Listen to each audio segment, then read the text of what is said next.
This is MineZ. MineZ is one of the longest running survival economy servers, having been created in 2012. I've been playing on and off since the game's release, coming back to it every now and then. From what used to be a huge population of players, MineZ is now a small, tight-knit community with trading and economy at its center focus. Players group up to try and take on the hardest dungeons in hopes of getting the rare loot and legendaries that come from beating them. I am going to be starting over with a fresh account, bringing myself from nothing to one of the richest players on the decade-old server. And here I go. All right, boys. So a little bit of recap from last episode is we started off just in one of the spawn towns, Portsmouth. We ended up getting a little bit geared there. We got some potions, food, weapons, and then we took that over to Bell Farm and Bell Bunker, and we did that dungeon a few times. Pretty grindy. We just ended up doing that. I think about 4 times or so, just to turn those rare items, the watering buckets, we turned those into bread, and then we were able to do the trade for the bread, turning it into this weapon right here. Which, just to sum up again, guys, this is just a nice little sword that's going to make it easy on us. That way we don't need to worry about durability. It's a nice weapon that we can use for the rest of the game, as long as we don't die. If we die, we'd have to get another one. In this one, we're going to probably try to get a little bit more geared on this account. We're still in very beginner armor and everything like that. And if we die, we're going to lose all this stuff. So we're going to try to pretty much turn what we have now, the little start, we're going to try to turn it into more. We're going to see what we can do, and you guys can follow along and see what we do. All right, boys, so we need to get geared. We're still in this pretty bad leather armor. We don't really have much here, pretty low stuff other than, this is the only really good thing we have. So we're going to go risk what we have other than the book. We're going to put the book away for now for safekeeping. Don't want to lose that. And we're actually going to go, we'll take a look at the map real quick. What we're going to do is we're going to be going all the way from probably about Romero. We're going to get some food, and we're going to just travel all the way north until we finally get to Floating Islands. All the way north, that's a long trek. We'll travel there, get some food, probably down south, and yeah, I'll show you guys how that goes. All right, so we just got off the boat. This is Romero, one of the other spawn towns. Previously we were at Portsmouth before, but yeah, there's a lot of these little coastal spawn towns. I think there's about 6 or 7 of them that we can get to easily from just the safe spot, Meridian. And yep, Romero. This is another location that's been in the game forever. But what we're going to do here is we're just going to pretty much try to get some food, some basic supplies.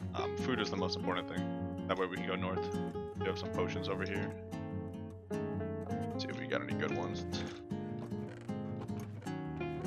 Not much. Better than nothing. Go check some of the food houses over here. One of the food houses right here. Go inside. Get. Should help us be able to get north because we got to go a long ways. As you guys saw before on the map, it's a long trek. Get all the way over there to Floating Islands.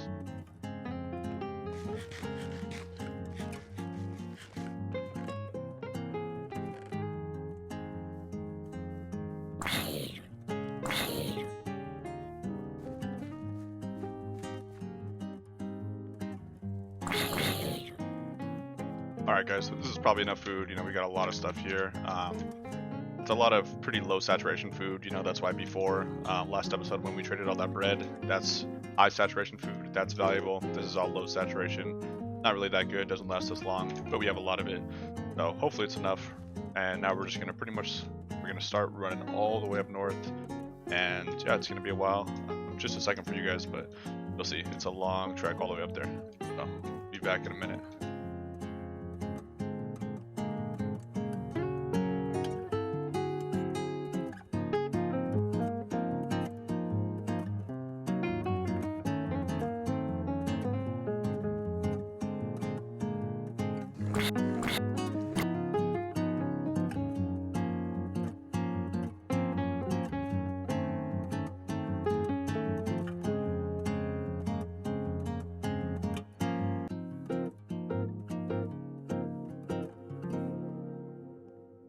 All right, boys, we're just about here at Floating Islands finally. As you guys saw, it's a long trek to get here. A lot of running, that's why we got all that food. And now we're here, Floating Islands. So the way this works is it's a lot of parkour, and most of it's pretty simple parkour. There's going to be zombie spawners, some pigment spawners, which are harder mobs to fight. But anyways, if we could just do all this parkour, if we can get to the very top, that's what we want to do. We want to get all the way up there, and that's going to be the best loot up there. That's what we're trying to do pretty much. We're trying to get geared up, good loot, and we could even bring some back down south if we survive. So see how we can do. There's some chests around here. We're going to skip them. We don't really worry about these chests early on in the parkour. Our goal is we want to get to the very top up there. We're gonna have to do a lot of parkour, and it's definitely tricky. It's been a while since I've done this, so might need to find the right path. And gotta do all this without dying. That's kind of why we left the book. The nice book that we traded for in episode 1. We left the book because if we do end up dying, we don't want to lose it. Fall in the void, we're gonna lose everything.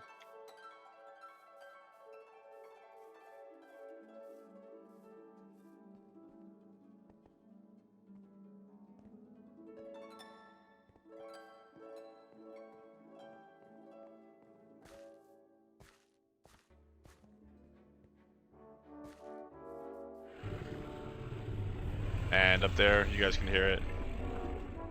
There's a giant up there. It makes the parkour even harder. You know, we're gonna have to try to do all this while running past the giant. But usually we're a little bit faster than the giant, so should be fine as long as we go quick. Yeah, in MineZ, giants are a big part of the game. They drop some rare loot if we kill them. Good loot, so it's nice to fight them every now and then. But we don't really want to mess with it right now.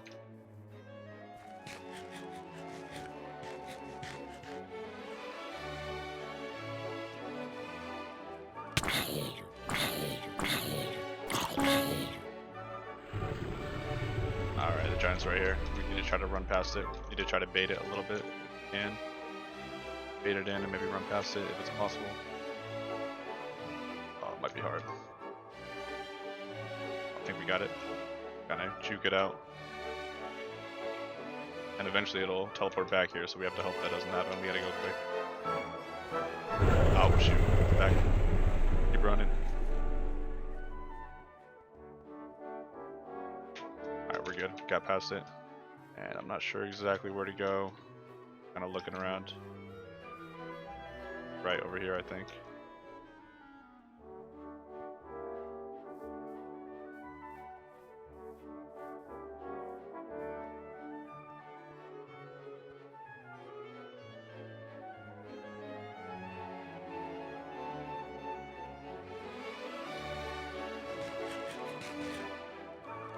Yeah, we got a lot of zombies on us now. Kinda sketchy here.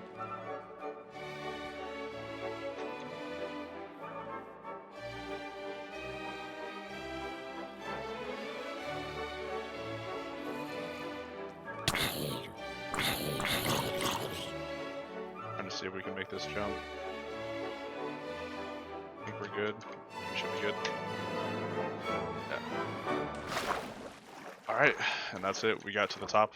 Up here, this is where the best loot's going to be, but it is also dangerous up there. There's going to be a lot of zombie spawners, a lot of pigment spawners up there, and at nighttime, all the spawners, they usually spawn more, so it will be hard, but as long as we just are quick, don't stay in one place for too long, should be good. Alright, this is the top. Gotta get out of the water quick. Don't want to be stuck in here when the pigment and zombies start spawning. But we're good for the most part. Lots of chests up here, but also lots of spawners, so it's a trade-off.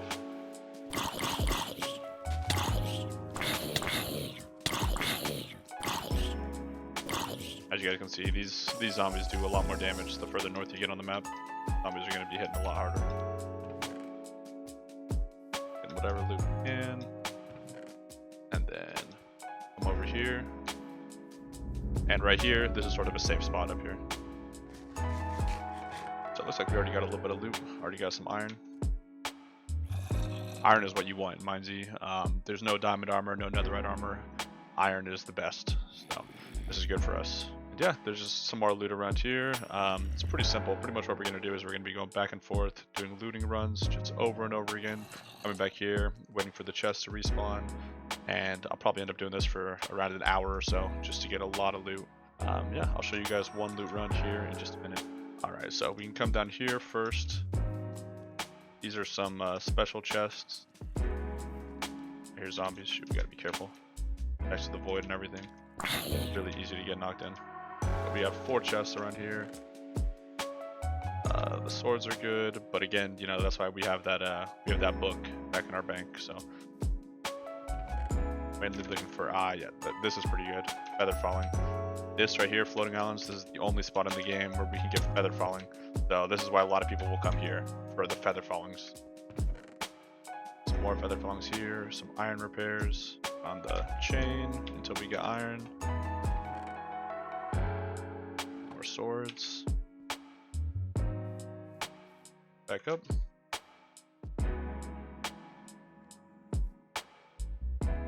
And then now we can do a run on the actual island itself. Get rid of the zombie. Alright, so we'll try to get all the chests as long as they respawn. Try to do one loot run of them all. We don't really need swords anymore. Mainly looking for armor. That's the biggest thing we can get. Swords, not good. Armor, diamond axe, that's helpful. Axes and Munzi are pretty good. They're AoE, area of effect damage. If there's like 10 zombies all next to each other and you hit them with an axe, it's going to hit all 10 of them. So very useful for axes. Running around the island, going quick, not trying to let zombies spawn on us or pigmen. We haven't run into any pigmen yet, but pigmen are a lot stronger than zombies.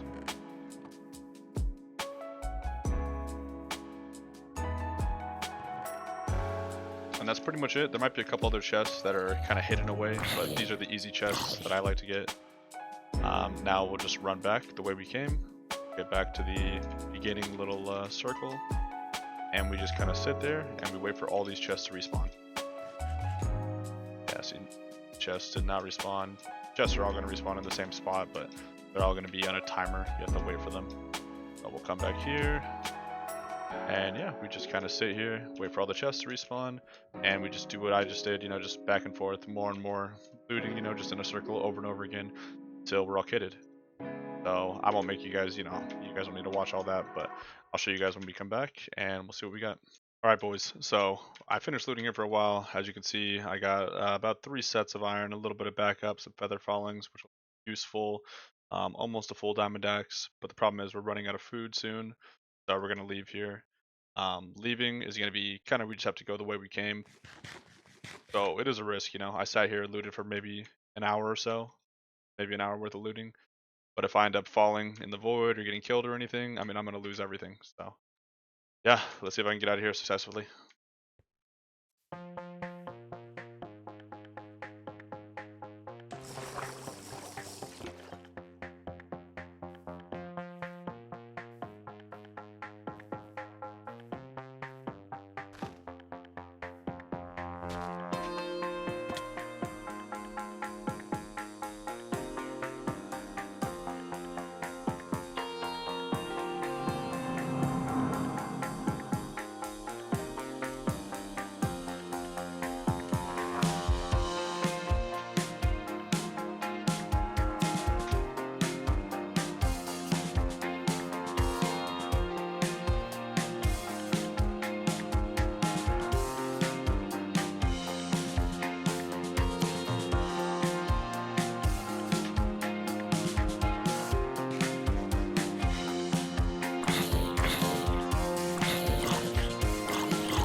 Alright, and it looks like we made it out.